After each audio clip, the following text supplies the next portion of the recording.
Америк төвд зүүнээс баруун тийш хамгийн өргөндөө 5000 км, Панамын хүзүүч хэсэгт ердөө 65 км өргөнтэй бол хойноос урагш чиглэлдээ үүнээс хавьгүй илүү буюу 14400 км-ийн урттай. Тэгэхээр Америк төвүүдийн үндсэн тэнхлэг нь хойноос урагш чиглэлдээ гэсэн үг юм.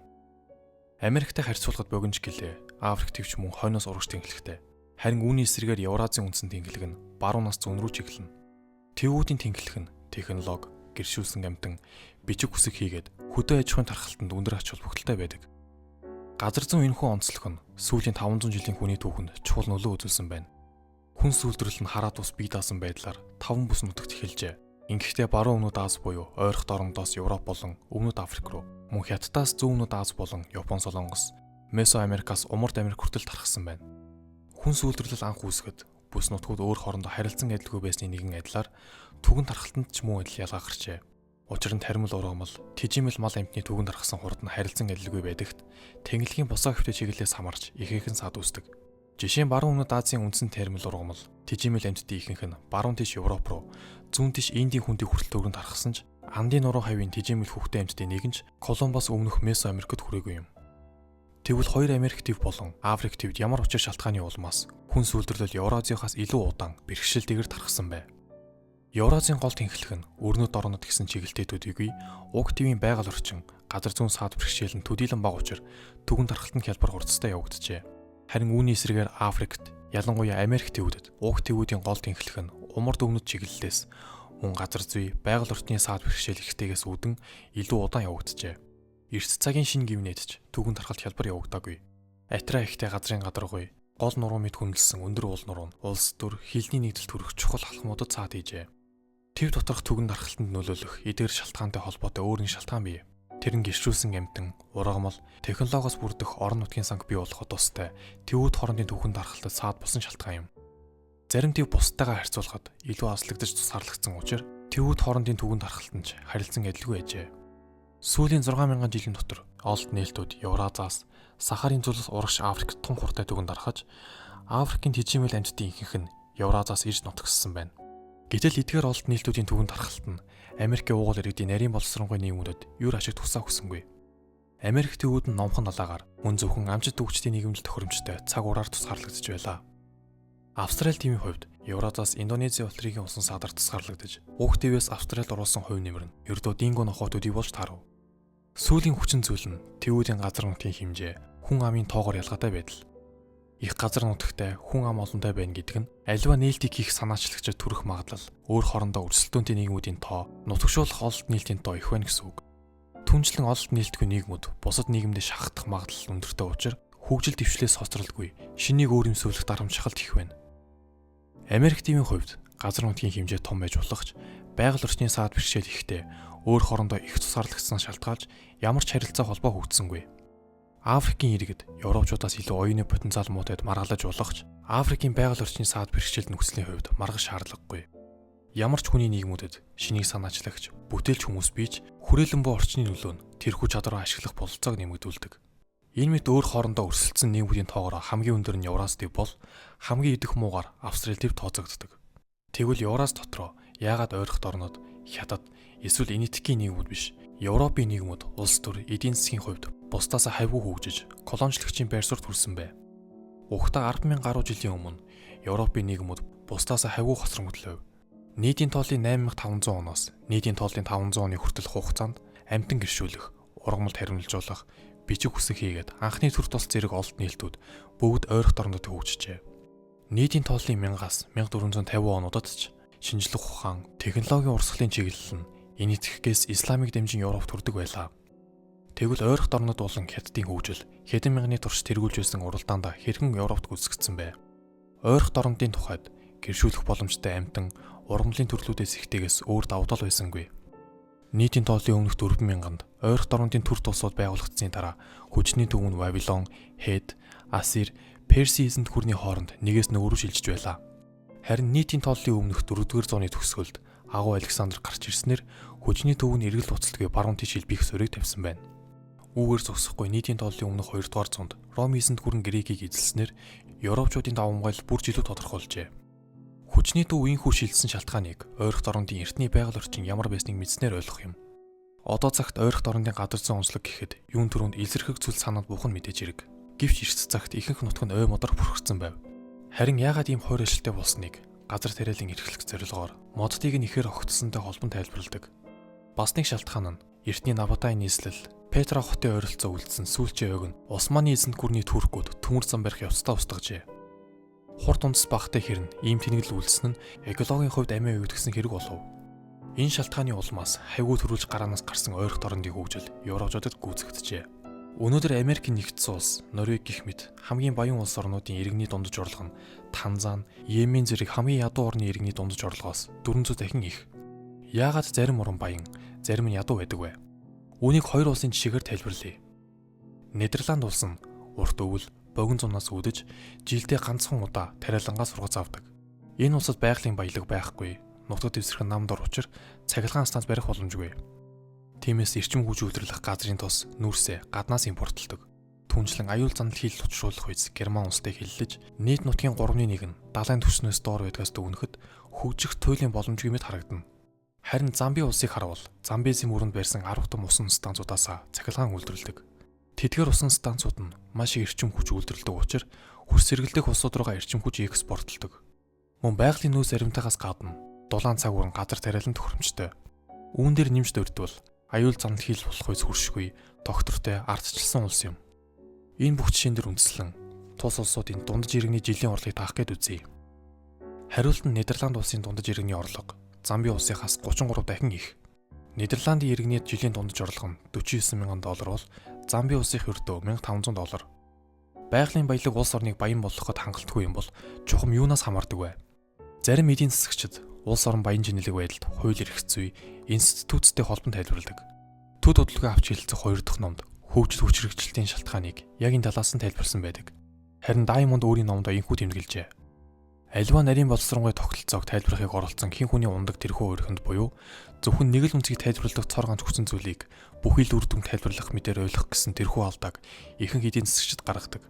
Нэг бодлын сайн институт нь улс орны хөгжилд чухал нөлөөтэй дараах хоёр шалтгааны улмаас бүрэн дүрэн хариулт болохгүй. Нэгдүгээр Жари Даймонд номны эхлэлээс төсөөлөл хүртэл дурдсан газар зүйн баяршлын нөлөө юм. Үүнийг ойлгохын тулд Африк твийг жишээ болгоё. Юун түрүүнд уг твийг хоёр хэсэгт хувааж, нэгдүгээр бүлэгт дулаан бүсэд байрладаг 10 орныг багтаана. Харин хоёр дахь бүлэгт төв бүсийн орнуудыг багтаана. Эцэст нь далаад гарцгүй улсуудыг тусад нь ангилна. Ингээд бүлэг тус бүрийн дундаж иргэний жилийн орлогыг хооронд нь харьцуулах хэрэгтэй. Үүнээс харахад далайд гарцтай улсууд нь далайд гарцгүй улсуудаас 50% илүү баян байгаа нь харагдана. Зүйрлүүлж хэлбэл Африкийн эдийн засгийн газрын зураг нь хоёр нэмхэн талхны хооронд хавчуулсан зузаан бүрийн махтай төстэй. Өмнөд Америкийг ажиглавал мөн л адил хамгийн ядуу улс нь далайд гарцгүй Боливи улс юм. Газар зүйн эдгээр нөлөөлөл нь сайн эсвэл муу институцийн нөлөө хүчингүй болгодог. Жишээ нь Аргентин улс Улаанбаатар тариалж үхэр хуржүүлэхэд тохирсон дулаан бүсийн өргөн модон газар нутагтай. Тиймээс энэ улсын удирдагчид улс орнод туйлын муу удирдсан ч дулаан бүсэд барилдгийнхаа ачаар үлсгэлэнд нэр үүдэлгүй өнөг хүрчээ. Тэгвэл улс орны хөл дээр нь босгогч сайн институцийг бий болгодог хүчин зүйлс нь юу вэ? Ихэнх хөгжингүй орнууд, баруун Европ болон Умард Америк төвлөрсөн нь тохиолдлын бус нь мэдээж хэрэг. Норвегийн эдийн засагч болоод улс төрчид шударга учраас Норвег улс өндөр баян чинэлэг, харин Нигер улсын эрх баригчид авилга хээл ахуулт авцсан учраас улс орноо ядар улснаа дангаас тайлбарлахгүй. Харин яагаад Нигер улсад хээл ахуул муу институт хөгжсөний цаад учир шалтгааныг олох хэрэгтэй? Одоогоос 13,000 жилийн өмнө нүүдэлчд буюу өөрөөр хэлбэл анчид хүчийн нийгэм нь оршин суух шавар байшин, газар тариалан эрхлэх талбайны хэрэгцээ шаардлагагүй тун энгийн институттэй байжээ. Ийм нийгэмд мөнгө, хөрөнгийн бирж, орлогын татвар зэрэг институт үүсэх боломжгүй. Цаг хугацаа өнгөрөхийн эрэхэнд газар тариалан эрхэлсэний ачаар суурь нийгэмчилсэн нийгэм үүсч эхэлжээ. Ийм нийгэмд илүүл гарсан хүнсээр нарийн мэргэжлийн хүн амийг тижээн. Тэдгээр хүмүүс төвлөрсөн засаглал, бичиг үсэг, хууль гэх зэрэг нарийн боловсронгуй институтыг санаалж байжээ. Энэ мэд шин санаанууд бусад овон аймагуд руу түгэнд харахад газар зүйн таатай орчин ихээхэн чухал ач холбогдолтой байлаа. Тэгвэл аж үйлдвэрийн хувьсгал Британд биш Замбид болсон бол өнөөдөр тухайн улсын нөхцөл байдал арай өөр байх байсан уу? Мэдээж хэрэг үгүй. Учир нь хөдөө аж ахуй Британд 5500 жилийн өмнө, харин Замби улсад ердөө 2000 жилийн өмнөөс хөгжиж эхэлжээ. Британи улс мөсөн гол зүлгэгдсэн үржилжимд хөрс, халуун бүсийн уур амьсгалтай учир газар тариалан эрхлэхэд өргөө зайтай. Мөн тус улсын байршил нь их газараас тусгаарлагдсан арлын орон учир бусад улс орны цэргийн булан эзэлтэд бага өртгөөс гадна өөр улс орнуудыг колоничлоход тохиромжтой. Газар зүйн энэ мэт давуу талууд нь Британийг баян чинэлэг улс болох суур хөрсийг тавьсан байна.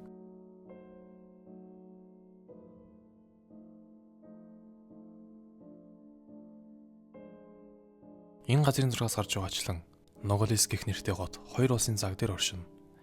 Америк нэгдсэн улсын нутаг дэвсгэр болох Аризонагийн Ноголис хотын дийлэнх иргэд ахлах сургуулийн боловсролтойн дээр харьцангуй эрүүл чирэг, дэлхийн жишгээр дундаж наслалт өндөр, мөн эрүүл мэндийн халамж үйлчилгээ авах бүрэн боломжтой бөгөөд энэ нь төрөөс үзүүлж буй үйлчилгээний зөвхөн нэг хэсэг юм.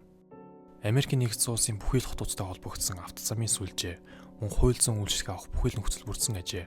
Бас нэг чухал зүйл нь Аризонагийн Ноголисын иргэд хотын дарга, конгрессийн гишүүн болон сенаторуудаа өөрсдөө сонгох хэрэгтэй. Харин хашааны өмнө хэсэгт байдал төсөөр. Сонорагийн Ноголисын иргэдийг Мексикийн харьцангуй хүчил сайтай хэсэгт амьдардаг гэж үздэг. Гэсэн ч тэдний үрхийн дундаж орлого нь Аризона мужийн Сонорагийн иргэдээс 3 дахин бага. Эрүүл мэндийн үйлчилгээ тар учир хойд хөршийнхнөө бодвол харьцангуй богино наслаж, няраа эндэгдлийн үзүүлэлт нь өндөр байдаг. Хууль сөхүүлэх байдал муу байдгаас шалтгаалж, авилга хэл ахуул давтаж, чадваргүй үс төрчдөр өөрсдөө төлөөлөлдөг. Нэг хотын хоёр тал юуны улмаас хоорондоо ийм тэнгэр газар шиг алгаатай болсон бай. Үүнийг хүрээлэн муу байгаль орчин, иргэдийн оюуны чадамжтай уялдуулж тайлбарлах нь хэр оновчтой байх вэ? Үнэндээ хилийн хоёр талд амьдарч буй хүмүүсийн уг гарвал маш ойролцоо. 1821 онд Мексик Испаноос цаар тогтнолоо олоход Лос Ноголис орчмын газар нутаг Мексикийн Виажа Калифорни мужийн нэг хэсэг байсан бөгөөд 1846-аас 1848 оны Америк-Мексикийн дайны дараач тэр хэвээрээ байжээ. Харин 1853 онд түүхэнд Гадстооны худалдан авалт хэмээх үйл явдлын дараа Америк нэгдсэн улс газар нутгаад хэлж одоогийн хойд Ноголисыг нэгтгэжээ. Үүнээс үндэслэж Аризонагийн Ноголис болон Сонорагийн Ноголисын ард иргэдийг нэг ижил гаралтай ижilж болох юм. Хоёр Ноголисын ялгаатай байдлыг институтийн хэлбэрээр тайлбарлаж болно. Америк нэгдсэн улсад оршин суугчид нь ажил мэргэжлээ чөлөөтэй сонгож, тэдний өндөр цалин хүсэл авах нөхцөлийг бий болгодог Америк нэгдсэн улсын эдийн засгийн институцийн үр шимийг хүртэх боломжтой.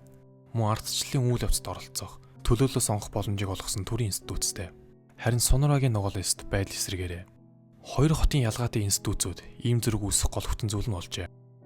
Тэгвэл Америк нэгдсэн улсын эдийн засгийг илүү өндөр хөгжилд хөтлөж байгаа институтууд хэрхэн бүрэлдсэн бэ? Энэ асуултын хариуг олохын тулд колоничлын үеийн түүхийг сөхөх хэрэгтэй. Чухам энэ үеэс л институт хооронд ялгаа үүсч эхэлсэн байдаг. 1516 оны эхээр Испаний далайчин Хуан Диасту Солис Өмнөд Америкийн зүүн эрг орчмын томоохон голын адагт дарвуулаа бун газарджээ. Энэ үйл явдлыг таатай хүлээж авах нь нутгийн угуул иргэд буюу Чаровагийн дайчид Солис их шинэ газар нутаг хаан явах замд нь хүнөөжээ. Гэсэн ч Испанчууд 1534 онд иргэн ирэхдээ одоогийн Буэнос Айрес хотын суурин дээр жижигхэн тосгон байгуулсан ч тэдний эрэлхийлж байсан газар биш байлаа. Тус нутагт олборлоод байх алт мөнгө юу ч байсангүй. Нэгэн дэрэл хайгуул гарсан Испанчууд илүү баялагтай хүмүүсийг нь албатан ажилуулахад хялбар шинэ газар нутаг хайж эхлэв. Ийхүү замдаа газар тариалангийн эзэн засагтай гуараничуудтай таарчээ. Хэсэг хугацаанд эсэргүүцэл үзүүлсэн ч төд удалгүй Испанчуудыг эрхэнд орж өнөөгийн Парагвай улсын нийслэл Асунсьон хотыг байгуулсан түүхтэй. Өмнөд Америкийн Парис гэгддэг Буэнос Айресыг орхиж Гуараниг эзэлсэн явдал Европчуудын Америк твийг хэрхэн колоничлон захирч байсан логик зүй тогтлыг ил болгох юм. Солисын арлаас олон алдартай эрэлжтийн нэг нь Кристофер Колумб байлаа. 1519 онд Хернан Кортес Мексикийг булан эзэлж 15 жилийн дараа Педро де Мендоза мөнгөн гол цөмөрн орсноор Испанчуудын Америк твь дэх колоничлол эрчимжиж эхэлжээ. Кортесийн Мексикийг эзэлж авсан туршлагад үндэслэн Испанчууд эсрэг талынхны буулган авах хамгийн сайн арга нь нутгийн угуул иргэдийн толгойлогчийг нь өөрийн талд оруулах гэдгийг ойлгожээ. Энэ алхмын дараагаар өөрсдийгөө нутгийн иргэдийн дунд элит хэмээн ялгаруулж татвар алба болон хоол хүнс албатан авах бодлого баримталж эхэлжээ. Угуул иргэд Испанчуудад алба хувьчуур өгч хар ажлыг нь хийх бөгөөд үүнийх нь хариу тэдний христийн шашинд оруулахыг санаарч эхлэв. Мексикт амжилттай хэрэгжүүлсэн булан ажлын стратеги бодлогыг Испани эзэнт гүрэн өөр бус нутагт хэрэгжүүлж байв. Гэхдээ үүнийг Перу хэлсэн Писарагоос өөр үр дүндийг хэрэгжүүлсэн хүн гараагүй юм. Писарогийн удирдсан Испанчууд болон Инкачуудын хоорондох мөргөлдөөний талаар өмнөх дугаарт дэлгэрэнгүй ярьсан учраас энэ дугаарт юу болсон талаар хальт зах цухаасан дурдаад өнгөрсөн дээр баг. 1532 онд Перуд газарсан Испанчууд Инки эзэн хаан Атавалпаг барилж байсан Кахамар хотод хүрч очжээ. Түүний 2000 гаруй цэргийг нь хүүс тэмтэрч өөрийг нэг өрөөд өргөхөд алцуглуулж ирсэн тохиолдол суллахаар тохиролцов. Атавалпа үнэхээр тийм хэмжээний алцуглуулж чадсан ч Испанчууд хэлсэн амнаасаа буцаж түүнийг бомилж хүнэлсэн түүхтэй. Үүний адил 1545 онд Диего Гуалпа хэмээх нутгийн ир Андын нурууны өндөрлөг газарт өнөөгийн Боливи орчимд уугуул иргэдийн шүтэн нэрэл гарснаар хожим нь Испанчуудын баян уул хэмээн хүндэтгэн нэрлэх болсон мөнгөний уулыг олж нээжээ. Мөнгийг олборлохын тулд Испанчуудад нэлээд хэмжээний ажил хүчин хэрэг болов. Ингээд Испани ахлах колони удирдагч Франсиско де Толедог илгээжээ. Тэрээр Мита хэмээх хөлбөмбөрийн системийг бүрэлдүүлж бүх уугуул иргэдийг тариалангийн аж ахуйд албатан ажиллуулж эхлэв. Энэхүү хөгжлөөр мөлжигсвтэнд багтсан нутгууд хөгжлөөр ил тугцрагдсан байдаг. Америк твдэх Испани колоничлын бүхэл цаг үед үүнтэй ижил төстэй институт болон нийгмийн байгууллагууд олноор бий болж байв. Алт мөнгийг нь тонох арга хэмжээ дуусны дараа Мита системд төстэй институтын торон сүлжээг байгуулсан байна. Ингэснээр газар нутгийг нь хураан авч маш бага улсаар албатан ажиллуулж өндөр татвар ногдуулснаар уугуул иргэдийг сайтармөлж байжээ. Хэдийгээр эдгээр институт Испаний сан хүмрийг нэмэгдүүлж хэмжээлшгүй баян болгосон ч Латин Америкийг дэлхийд ирэх тэгш бус байдал хамгийн ихээр газар авсан бүс нутаг болгож эдийн засгийн чадамжийг нь шахавсан юм. 1490-ад оноос хойш Испанчууд Америк твийг эзэн түрэмгийлж байх үед Англи улс нь Сарнайн дайн хэмээх иргэний дэний хор хөнөөлөөс дөнгөж сэхэл авч буй Европын жижиг улс төдий байв. Англичууд бусад Европын их гүрнүүдээс хайгуу сүлд эзэн түрэмгийллийн бодлогоо явуулж эхлэхдээ хойд Америкийг анхаарал татан болохоор нь сонгоогүй. Харин цор ганц колоничлогтойгоо үлдсэн учраас тэр юм. Английн колоничлогчид Виржини компани ивэлдор 1607 оны 5 дахь сарын 14-нд Джеймстаун сөрөнг байгуулав. Тэд ихэндээ Испанчуудын жишгээр нутгийн удирдагчдыг нь барьцаалж, ард иргэдийг нь албатан ажиллуулах төлөвлөгөөтэй байв. Гэсэн ч Мексик, Перуд амжилттай хэрэгжсэн арга барил Умард Америкт хэрэгжих боломжгүй ээжээ. Энэ нутагт алдаж байхгүй, үнэт металч байхгүй. Нутгийн иргэд тэдэнд ажиллах нь битгий хэл, хоол хүнсээр чангахгүй ээжээ. Иймээс колоничлогчид өөрсдийн хөлбөмбөр эрхлэхээс өөр гарцгүй байлаа. Ийм байдлаагаар Виржини компани 2 жилийн нүүрийг үдсэн ч мөнгөний үнэр гарах шинжгүй байв. Иймд компани удирдлагууд засаглалын шин загвар гаргах хэрэгтэй гэж үзээд удирдах зөвлөлийг Томас Гетцер солив. Түүний хэрэгжүүлсэн арга хэмжээ нь хатуу ширүүн ажлын дэглэн байлаа. Колони хөгжүүлэх шин загварт цэргийн хууль үйлчилж амарч тухалсан нэгэнд шийдвэр оногдуулахаас гадна зүхтгийг завцсан нэгэнд цаазын ял оноох гэх мэт тун хатуу байсан юм. Гэсэн ч амжилт олдгүй явсаар 1618 оноос эхлэн цоошин стратегийг хэрэгжүүлэх болов. Энэ нь нутгийн иргэдийг хөлбөмбөрийнх нь хариуд урамшуулах явдал байлаа. Ийхүү суурьшигчдад байшин олгож үүрэгт ажилласан нь чөлөөсөн бөгөөд 1619 онд Ерөнхий ассамблей хүн бүрийг колони удирдах институт болон захирагдах хууль санал өгөх хэрэгтэй болгожээ. Энэ үйл явдал нь Америкийн нэгдсэн улсад ардчлал бий болохын эхлэл байлаа. Испанчуудын Мексикт Үнэт болон Өмнөд Америкт хэрэгжүүлсэн бодлого Умард Америкт тохирохгүй талаар сургамж авахад 12 жилийг зарцуулжээ. Виржини татуу чанга дийлэн тогтоох гэсэн орлого Мэриленд болон Каролинад мөн ижил төрлийн институт байгуулах төлөвлөгөөний хамтаар нуран унлаа. Үүний оронд тэдэнд ажиллах хүсэл эрмэлзэл төрүүлэх урамшуул олох хэрэгтэй байсан юм. Тухайн үеийн Америкийн нэгдсэн улсын үндсэн хууль өнөөгийн жишг болсон ардчлалыг бий болгож чадаагүй байсан юм. Хэн сонгуульд оролцохыг бие даасан мужууд шийдэж байв. Уугуул иргэдийг мүлжиж, дангаар ноёрхлыг бий болгож бүтээсэн нийгмийн хөрс дээрх эдгээр институтууд ард иргэдийн эдийн засгийн боломж, санаачлалуудыг хаажээ. 19-р зууны эхний хагаст Америк аж үйлдвэрийн хувьсгалын үр шимийг хүртэж байхад Мексик улам бүр ядуу болж байлаа. Аж үйлдвэрийн хувьсгалаар үйлдвэрлэлийг механикчуулсан нь бүтээн хэмжээг нэмэгдүүлж, эдийн засгийн гол хөдөлгөгч хүчин зүйл болсон байна. Санаа бүтээлийн эзэмших эрхийг хамгаалах патентын системийг 1623 онд Английн парламентаас гаргасан монопол эрхийн тухай журам тусгасан байдаг ажээ. Энэ нь Америкт хэрэгжихдээ угсаа гарал баян яд үйл хамааран олгож байлаа. 1820-оос 1845 онд Америкийн нэгдсэн улсад олгосон патент эзэмшигчдийн дөнгөж 19% нь тухайн мэргэжлийн эсвэл томоохон нэр хүнд бүхий газрын эзэмшигчд байв. Тухайн үедээ зөвхөн Америкийн нэгдсэн улс төрийн хувьд ч, патентийн хувьд ч тухайн зөвгийн хамгийн ардчилсан орн байсан юм. Энэ нь эдийн засгийн хувьд хамгийн шинэлэг улс болох гол үндэс болжээ. Хэрэв ямар нэгэн гайхалтай санаа байгаад мөнгө байхгүй бол патент авч болно. Патентаас мөнгө олох хамгийн бодит арга нь өөрийн бизнесийг эхлүүлэх юм. Ингээхийн тулд банкаас мөнгө зээлүүлэх хэрэг гарна. Аз улж 19-р зуунд санхүүгийн зуучлал хурцтай хөгжиж 1818 оны байдлаар Америкийн нэгдсэн улсад 338 банк үйл ажиллагаа явуулж байсан бол 1914 он гэхэд 27864 болж ихсжээ. Түүнчлэн банк санхүүгийн байгууллагууд хоорондын өрсөлдөөн эрчимтэй байсан нь харьцангуй бага хүүтэй зээл авах нөхцөлийг бүрдүүлж байв. Харин Мексикт байдал огт өөрөөлөө. Энэ үед Мексикт 42 банк үйл ажиллагаа явуулж байсны 2 нь нийт банкны активын 60%-ийг хяналтаа байлгаж байв. Ийм өрсөлдөөн дутуу байдал нь банкуудыг өндөр хүүтэй зээл олох, ингэхдээ аль хөрөнгөж нээдэг хүмүүс зээлэг өгч, эдийн засгийн олон салбарт эрх мэдлээ нэмэгдүүлэх боломжийг олгосон байна. Угтаа Мексикийн банкны салбарт дангаар ноёрох байдал тогтох үндэс суурь болсон ашиг олохын төлөөх тэмцэл Америкийн нэгдсэн улсад гарсан. Гэвч энэ ашиглалыг санаархал нь Америкийн институтыг шалтгаалж өрөөр өрнөсөн билээ. 18 дугаар зуунд Америкийн нэгдсэн улсын үндсэн хууль хэрэгжиж эхлээд удаагүй байх үеийн банкны тогтолцоо танил тал Чинэлийг иргэдэд найр таван өгөх байдлаар монопол эрх бий болох гэж оролдож байсан нь Мексик ихтэй төстэй харагддаг. Банкны салбарт дангаар ноёрох гэсэн Америкийн улс төрчид Мексикийн мэргэжил нэгтнүүдийн адил ахин дахин сонгогдож чадахгүйгээс хойш энэ санаархал нь удаан үргэлжлэх аргагүй байсан юм. Мексик ихтэй харьцуулахад Америкийн нэгдсэн улсад улс төрийн эрх харьцангуй өргөн хүрээнд хуваагдсан нь санхүү зээлийн үйлчлэгийг эрхтэй шүүртэх нөхцөлийг хангажээ. Энэ нь эргээд гаргасан санаа нээлтээсээ ашиг хүртэх боломжийг олгосон байна. Америкийн нэгдсэн улсад 1785 оны газрын тухай хуулиас өгсүүлээд 1862 оны эдлэн газрын тухай хууль хүртэлх олон тооны хууль тогтоомжуудаар хилийн газар нутгийг эзэмших өргөн бололцоо бүрджээ. Хэдий уугуул иргэдийг шахан зайлуулсан ч эрх тэгш эдийн засгийн хувьд эрчимтэй бүс нутгийг байгуулав. Харин Мексикт олон улсын худалдаа хийхээс зайлсхийж колони институтын заламж халааг үгүйхийг ажлыг хийжээ. Үүний үр дагавар нь эдийн засагт өчүүхэндүүдийг үүсэлт гаргахаас биш цөөн тооны хүмүүст баяжж байв. Мексик Латин Америкийн хөгжүүлсэн институт хожим нь улс төрийн тогтворгүй байдлыг бий болгож цэргийн ирэлт гаргахад хүргэжээ. Ард иргэдийн аж төрөх эдийн засгийн институт ямар байхыг тогтоох нь улс төрийн үйл ажиллагаа. Харин энэ үйл ажиллагаа хэрхэн явагдгийг тодорхойлогч нь улс төрийн институт байна. Улс төрийн институцийг үндсэн хуультай эсэх, нийгэмд арчлал тогтсон эсэхэр нь дүгнэхгүй бөгөөд үүнд өдөртөн цогцлуулах эрх мэдэл болон чадамж бас хамаарна. Өргөн хүрээнд улс төрийн эрх мэдлийг нийгэмд хэрхэн хуваарлсан тодорхойлбол ялгаатай бүлгүүд өөрсдийн зорилгыг хэрэгжүүлэх, эсвэл бусдын зорилгыг зогсоохоор нэгдэх чадамж гэх мэт хүчин зүйлүүдийг авч үзэх шаардлагатай. Институт нь үйл ажиллагаа, хөшөөрөх нөлөөллийн адилаар улс орны хөгжин цэцгэлэх үү, эсвэл мөхөн төрөхдөх үү гэдгийг тодорхойлно. Жишээ нь Америкийн нэгдсэн улс сайн институттэй байгаа нь 1619 оноос хойш хөгжүүлсээр ирсний илрэл юм. Өнөөгийн институтуудын ялгаа бол өнгөрсний үр дагавар.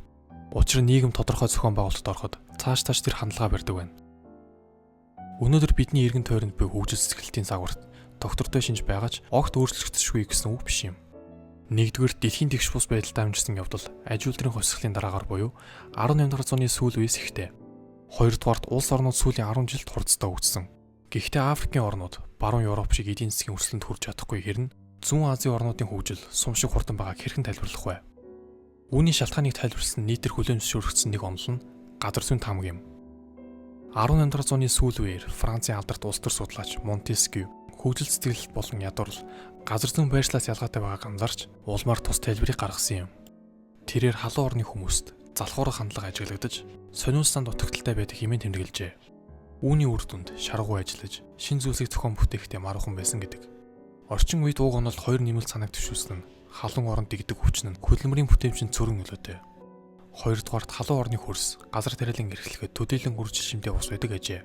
Гэвч дэлхийн тэгш бус байдлыг эдийн засагч Дарин Ажимоглу, Джеймс Робинсон нар уур амьсгал эсвэл өвчлөлтэй холбоон тайлбарлах нь учир дутагдaltaй хэмээн үзжээ. Бичлэгийн ихэнд дурдсан хоёр ногоол эсийг санах хэрэгтэй. Уур амьсгал газар зүйн байршил болон эдийн засгийн хөгжил хоорондоо уялдаа холбоотойг нотлох зүйл байхгүйг түүх нотолдог. Мексик, Перу, Боливд Ацтек болон Инкийн соёл иргэншил цэцгэлж байсан нь үүний тод жишээ юм. Үүнээс үзэхэд Америк тийм халуун бүс нутаг зөөлөн дулаан уур амьсгалтай бүстэй харьцуулахад хавьгүй баян байсан нь халуун орнууд ядуурлт хүрсэн байх гэх илэрхий баримт нь үнэндээ илэрхийж биш, баримтч биш болохыг илтгэн. Газар зүйн таамагийн бас нэг салшгүй хэсэг нь халуун бүсэд газар тариалан үржил шинт муутаагаас энэ бүс нутгийн орнууд ядуу байдаг гэсэн ойлголт юм. Халуун бүсийн газар тариалан үржил шинт муутаагаас энэ бүс нутгийн орнууд ядуу байдаг гэсэн ойлголтод зарим зөв зүйтэй зүйл байгаач нэг га тутмаас авах ургас баг байдаг нь ухтаа хөрсний чанараас шалтгаалсан хэрэг огт биш юм. Харин газрын үйлчлэлийн бүтэц болон фермерүүдэд засгийн газар болон институтын зүгээс үзүүлэх урамшууллын бодлогын үр дагавар юм. Орчин цагийн тэгш бус байдал асар төрөвтэй байгаа нь 19-р зуунд аж үйлдвэрийн технологи болон үйлдвэрлэх бүтээгдэхүүний тэгш бус хуваарлтаас үүдсэн хэрэг. Газар зүйн таамаглалын өөр нэг нөлөө бүхий таамаглал нь Jared Diamond-ийн төвшүүлсэн таамаг юм. Бусад нутгаас саягүй эрт газар тариалан эргэлсэн ойролт орнуудад худалдаа, хуцжилт болон улс төрийн хөгжил явагдсан байна. Учир нь эрт цагийн ойролт орнод нь одоогийн төрхөстэй сондоо байгаль орчны хувь таатай байсныг 4 сая төрдсөн. Үүнээс гадна Испанчууд өөрсдийн хөдөө аж ахуйн баялаг туршлага болон дэвшил технологийн хүчээр Америк тивийн тухайн үеийн соёл иргэншилд давуу байр суурь илж чадах байсан гэжээ. Diamond-ийн дэвшүүлсэн санаа бидэнд эдгээр гол чухал технологиуд тархснаар хэрхэн дэлхийд даяар орлогын түвшинг тэгшдэхийг үнд 500 жилийн өмнө ижил соёл иргэншилтэй байсан ч хашаагаар тусгаарлагдсанараа хоёр ногоолын нэг нь нөгөөгөөсөө баян мосныг ч тайлбарлахгүй. Хойд Америкийн хөгжлийн гарц нь аж үйлдвэрийн хувьсгалын үр дагавар яхаарахгүй мөн. Ард иргэд нь боловсрол эзэмшиж, Америкийн их талдын өр төмөр зам тавьснаар Өмнөд Америкаас хөгжлийн хувьд асар ялгаатай болов. Үүнийг Өмнөд болон Умард Америкийн газар зүйн хувьд өөр бус нутагт туршиж байгаагаар тайлбарлаж болохгүй юм. Мөн Даймондын нэвшүүлсэн тэвүүдийн тэнхлэг зүг жингийн тухай таамаглалыг хүртэл няцаажээ. Жишээ нь Евразийн их газрын чиглэлийг Англи улс хэрхэн ойрох дорнодоос шинэ нээлтийг нь тэдэндээ зөрүүлэн туршиж солилцохгүйгээр авсныг тайлбарлаж болох ч энэ нь аж үйлдвэрийн хувьсгал яагаад Молдовт биш Англид өрснгийг тодорхойлох тайлбарлаж чадахгүй. Мөн түүнчлэн Хятад, Япон зэрэг олон орнууд удаан хугацааны туршид хөгжлийн зогсон байдал байсны эцэст хурдцтайгаар хөгжиж эхэлсний шалтгааныг тодорхойлж чадахгүй. Газар зүйн таамагийн дараах онол нь мэдлэг дутхын таамаг юм. Тус таамагт бид эсвэл удирдагчид улс орныг хэрхэн баян болохыг мэдэхгүй байгааг улмаас дэлхийн улс орнуудын дунд тэгш бус байдал байдаг гэж үзжээ. Энэ санааг үндсэндээ ихэнх эдийн засагчид 1935 онд Английн эдийн засагч Лайонел Робинсын дэвшүүлсэн эдийн засаг болон олон хувилбараар ашиглаж болох Хомс тарчиг нөөц ба түүнийг хэрэглэж дуусах харилцаатай холбоотой хүний зан үйлийг судалдаг шинжлэх ухаан юм гэсэн алдарт онолоос авсан ажээ. Тэгвэл Африкчууд мэдлэггүйдээ ийм ядуу буруу байх таамаглал хэр оновчтой вэ? 1971 оны Ган улсын ерөнхий сайд Кофи Босиягийн жишээ мэдлэг дутхын таамагийг хэр ташаа болохыг тодорхой харуулна. Босия эдийн засгийн хүнтэн хямралтай нүүр тулсан юм. Тэрээр өмнөх ерөнхий сайд Инкромагийн адил инфляцийг нэмэгдүүлэх эдийн засгийн бодлогыг дагаж маркетингийн зөвлөлөөр дамжуулан хэд өндөр үнэлгээтэй ханшин зөрүүг багас гаргаар үнийг нэг түвшинд барьжээ. Ингэж эдийн засгийн тогтворгүй бодлого явуулсан нь түүний үйл мэдэж байснаас бус мэдлэг дутж байснаас юм. Удалгүй Ган улс төлбөрийн тэнцлийн хямрал гадаад валютын хомсдоос болж хүнд байдал оржээ. Мөнгөний ханш унснаас болж Ган улсын нийслэл Акра хотод эмх замраагүй байдал үүсэж Босияг суудлаас нь унгажээ. Босиягийн жишээгээр зах зээлийн доголдолыг бууруулж эдийн засгийн бодлого явуулахад хүндрэл учруулсан гол бэрхшээлийг улс төрчдийн мэдлэггүй байдлаас үүсэх хэмээн онцлсон ч үнэндээ тэдний буруу бодлого хэрэгжүүлэхэд хүргэсэн хүчин зүйлс нь улс төр эдийн засгийн институтын зүгээс үзүүлэх дарамтчилт байсан юм. Хятад улс сая иргэдэг өсвөлнгоос гаргаж чадсан нь гинэт бодлогоо өөрчлөсний үр дүн биш юм. Харин Дэн Сяопин коммунист нам доторх хүчтэй өрсөлдөгчөө зайлуулж намын удирдлага болон чиглэлийг огцом өөрчлөн зарим талаар улс төрийн хувьсгал хийсний үр дүн юм. Энэ бол институтс хамаарах асуудал болохоос эдийн засаг хэрхэн хөгжих талаар илүү мэдлэгтэй болж илүү сайн зөвлөгөө авсны үр дүн биш нь тодорхой. Энэ удаагийн дугаарт улс орон хөгжихөд ямар хүчин зүйлс нөлөөлдгийг газар зүйн профессор Jared Diamond болон эдийн засагч Дарвин Ажимоглу, Джеймс Робинсон нарын бичсэн номнууд тус бүрийг нэгтгэж харьцуулах маягаар хүргэлээ. Jared Diamond-ийн бичсэн Буу Нянган гэх номны талаар өмнөх бичлэгүүдэд дэлгэрэнгүй тайлбарласан учраас тэндээс уг хүний дэвшүүлсэн санаа гэх мэт зүйлсийг мэдэж авах боломжтой. Харин улс үндэстний уналт ороодлын шалтгаан хэмээх номоор дараагийн дугааруудад Ромизэнд гүрнээс эхлээд Маягийн хот улсууд мөн зөвлөлт холбоот улсын задралт хийгээд тэдгээрийн уналт ороодлын шалтгаануудыг авч хэлцэх болно.